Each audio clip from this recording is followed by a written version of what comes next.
Imaginez, si l'on rapporte l'histoire de notre planète à une journée de 24 heures, l'homme est apparu dans les 5 dernières secondes, et l'époque de l'Anthropocène serait apparue dans les 2 derniers millièmes de seconde. Anthropocène, époque où les humains sont devenus une force qui bouleverse les grands cycles du système Terre. 1850, l'homme fait entrer la Terre dans une nouvelle époque. La révolution industrielle permet à l'humanité d'exploiter les ressources fossiles de manière massive. Début du XXe siècle, 1950, on assiste à la grande accélération. La société se modernise, se robotise, se digitalise et avec ces innovations exploite encore plus les énergies fossiles et impacte l'environnement. Quel futur nous attend?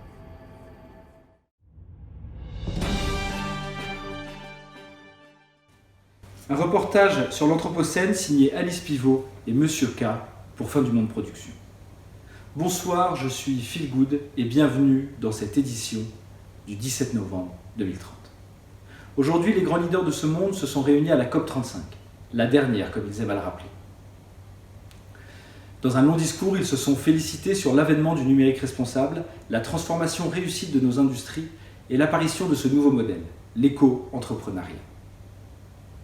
Ce soir, avec la rédaction, nous avons décidé de faire un zoom sur une entreprise que vous connaissez tous, Serendip. Serendip a été créé en 2021 et ses fondateurs pensaient déjà que la formation serait le levier de la transition. Pour cela, ils ont créé des jeux apprenants, donné des cours et lancé des événements décalés et inspirants. Je vous propose ce soir de revenir sur la genèse de cette entreprise à succès.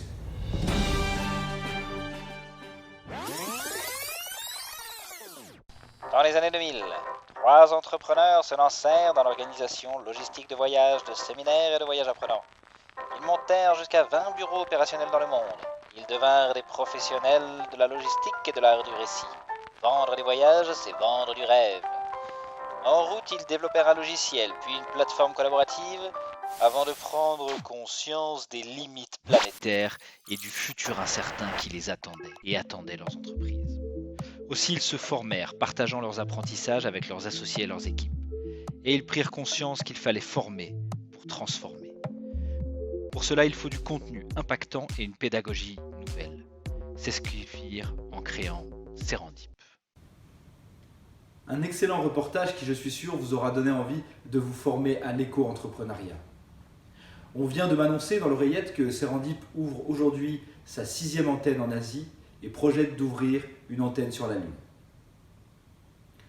Comme les fondateurs aimaient à le rappeler, le futur a un bel avenir. Je suis Phil Good, nous sommes le 17 novembre 2030, je vous souhaite une bonne soirée.